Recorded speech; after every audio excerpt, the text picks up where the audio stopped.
Ang magandang balita ayon kay Mateo.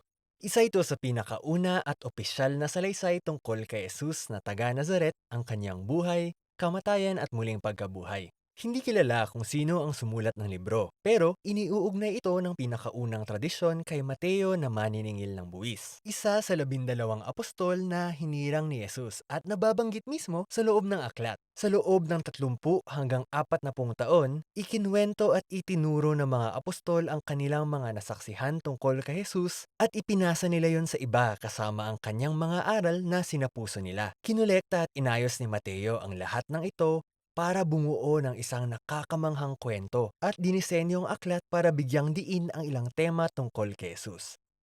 Sa video na ito, pag-uusapan natin ang unang kalahati ng libro.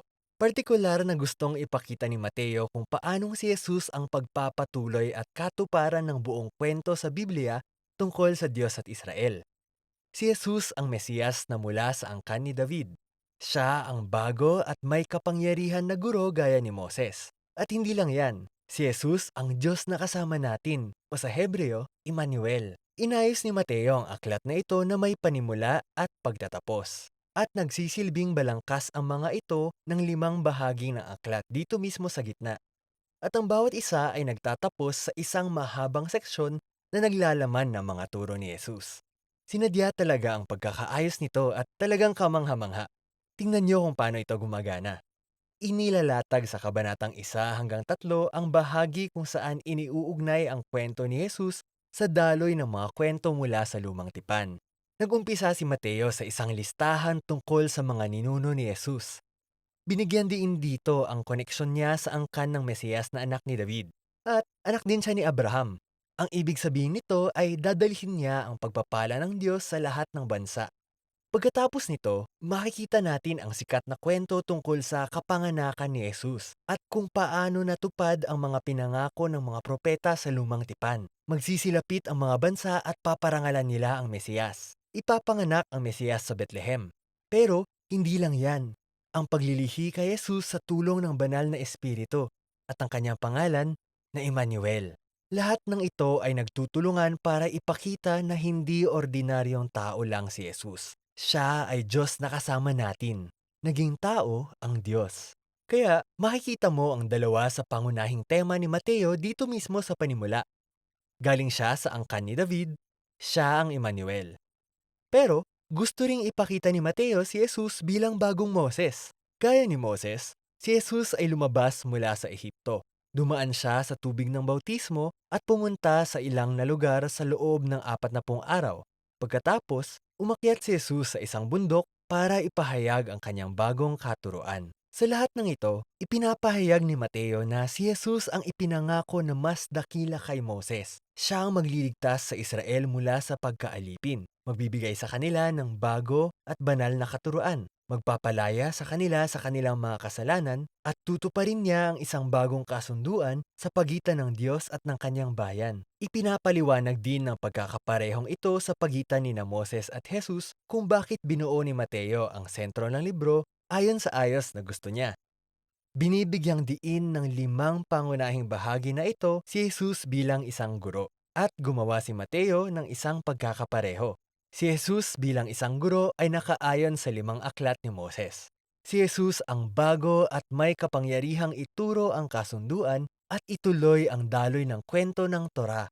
Sa unang bahagi, kabanatang 4 hanggang 7, lumabas si Jesus sa eksena na inihahayag ang pagdating ng kaharian ng Diyos. Ito talaga ang susi dito. Ang kahulugan ng kaharian ay tungkol sa pagliligtas na gagawin ng Diyos sa buong mundo, at nangyari ito dahil sa Haring si Jesus. Dumating si Jesus para harapin ang kasamaan, lalo na ang espiritual na kasamaan at ang lahat ng pagpapahirap ng mga demonyo, sakit at kamatayan. Nandito si Jesus para ibalik ang pamamahala ng Diyos at maghari sa buong mundo. Lumilikha siya ng isang bagong pamilya ng mga taong susunod sa kanya, tutupad sa kanyang mga katuruan at mamumuhay sa ilalim ng kanyang pamamahala. Kaya pagkatapos ni Jesus magpagaling ng mga tao at magsimula ng isang pagkilos, isang komunidad, dinala niya ang kanyang mga tagasunod sa isang bundok o sa tabi ng burol at ipinahayag niya ang unang malaking bahagi ng kanyang katuruan. Ayon sa tradisyon, Kilala ito bilang ang Sermon sa Bundok. Pinaliwanag ni Jesus ang ibig sabihin ng pagsunod sa Kanya at ang pamumuhay sa kaharian ng Diyos. Na ito ay isang naiibang kaharian na walang pinapaboran. Ang mahihirap, mabababa, mayayaman, relihiyoso, lahat ay iniimbitahan at tinatawag na mag-iba ng daan, magsisi, sumunod kay Jesus at sumali sa kanyang pamilya. Sinabi ni Jesus na hindi siya dumating para balewalain ang mga utos ng Torah o ng Lumang Tipan. Pero, naparito siya para tuparin ang lahat ng iyon sa kanyang buhay at sa kanyang mga katuruan. Dumating siya para baguhin ang puso ng kanyang bayan para tunay nilang mahalin ang Diyos at ang kanilang kapwa kahit pa yung tinuturing nilang kalaban. Noong natapos na ang kanyang nakakamanghang pagtuturo tungkol sa kaharian, ipapakita sa susunod na seksyon kung paano dinala ni Jesus ang kaharian sa pang-araw-araw na buhay ng mga tao.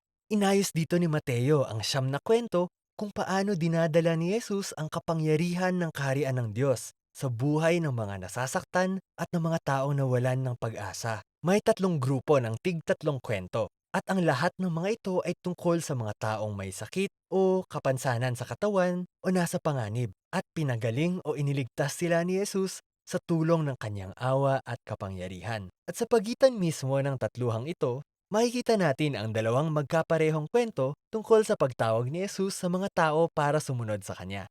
May mahalagang punto si Mateo dito. Mararanasan lang ng isang tao ang kapangyarihan ng kabutihan ni Jesus kung susunod sila sa kanya at magiging alagad niya. Pagkatapos ipakita ni Mateo ang kapangyarihan ng kaharian dahil kay Jesus, pinalawak ni Jesus ang kanyang impluensya.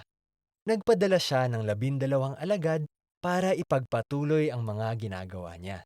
Ihahatid tayo nito sa pangalawang malaking bahagi ng katuruan, ika-10 kabanata. Tinuruan ni Jesus ang kanyang mga alagad kung paano ipahayag ang kaharian at kung ano ang aasahan kapag ginawa nila ito. Marami sa Israel ang tumanggap kay Jesus at sa iniaalok niyang kaharian. Pero ayaw ito ng mga pinuno ng Israel. Naninindigan silang malaki ang mawawala sa kanila kung magsisisi sila at magiging mga alagad ni Jesus.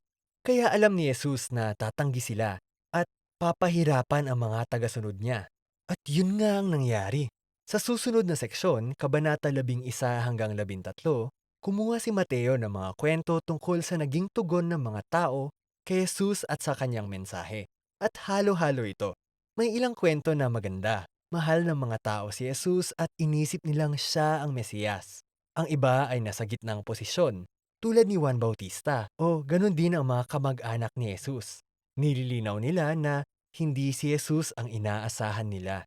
Tapos ang mga pinuno ng Israel. Talagang masama ang mga ito.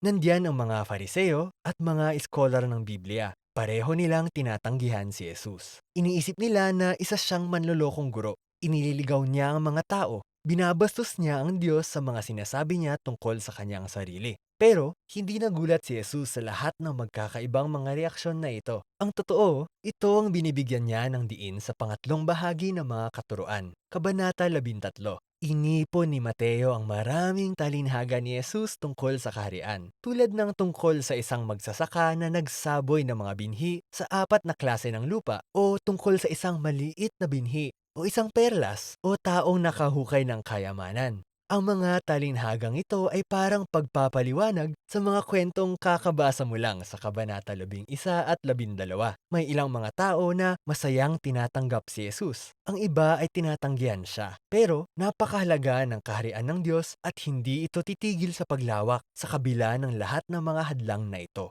Kaya, yan ang unang kalahati ng Ebanghelyo ayon kay Mateo.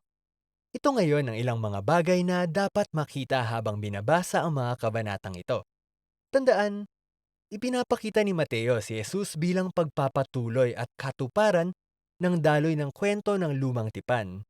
Kaya, pansinin kung paano niya ginagamit ang mga talata sa banal na kasulatan o lumang tipan. Mapapansin mo na sinadyang ilagay ang mga ito sa mga eksaktong parte ng kwento na higit pang nagpapaliwanag kung sino talaga si Jesus. Huminto muna tayo.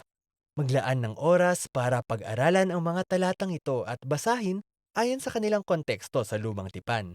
At kadalasan ay makikita mo na talagang nakakamangha at nakakatuwa ang pagkakaugnay sa kanila.